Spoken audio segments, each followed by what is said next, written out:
Hello, Rama Rama Puppodu. Hi all. Hope all are in good health, feeling very relaxed, having a nice time, peaceful and happy. Now let's go to chapter 11, Tirupati. One morning, early at about 4 a.m., descending from the mountain, Ramdas walked straight to the railway station and finding a train awaiting, got on to the platform without being obstructed and entered a compartment in the train. A few minutes later, the train moved on. Where was the train taking Ramdas? It was none of Ramdas' concern to try to know this. Ram never errs, and a complete trust in him means full security and the best guidance. The train ran up to Katpandi junction. Here Ram brought Ramdas in touch with the Sadhuram to guide him. He promised Ramdas to take him to Tirupati, in which direction the train was running. O Ram, thy plans are indeed always mysteriously worked out. The new Sadhuram and Ramdas travelled together, and in due time both alighted at the Tirupati station. After refreshing themselves with some food prepared by the kind-hearted Sadhuram, they directed their steps towards the hill of Tirupati. Both commenced ascending the stone steps of the hill.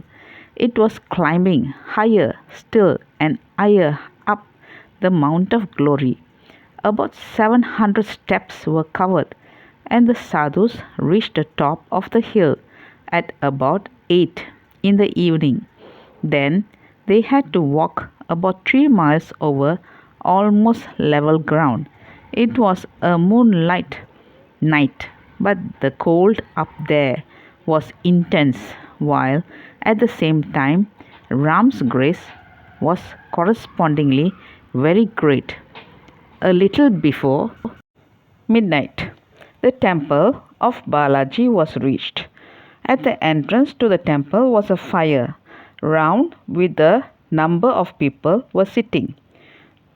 The shivering sadhus hastened to the spot, pressed themselves in among these friends, and warmed their hands and feet. Ram was indeed kind.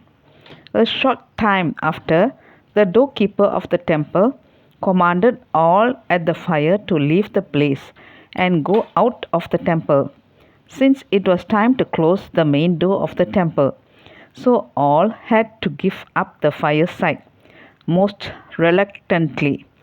The Sadhuram requested the watchman to permit himself and Ramdas to spend the night inside the temple, which request was not granted.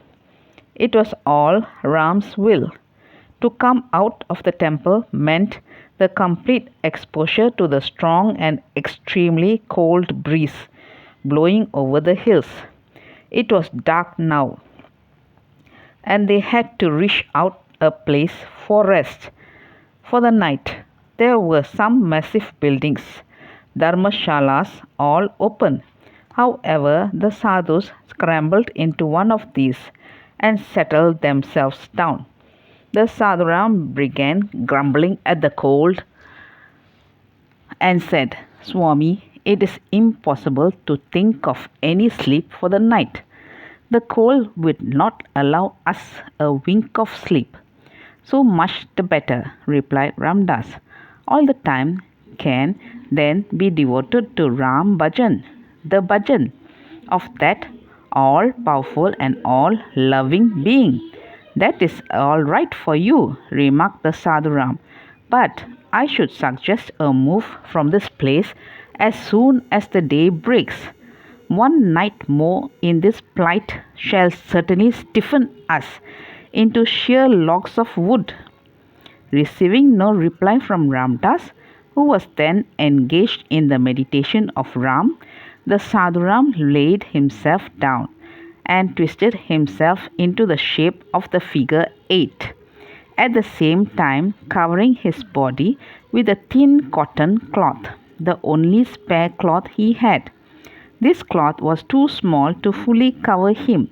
in spite of his assuming her position in which his bent knees were drawn up to touch his very nose. Sleep is quite out of the question. Again, said the Sadhu Ram. Poor friend, Ram was sorely testing him, and all for his good and good alone. The night passed.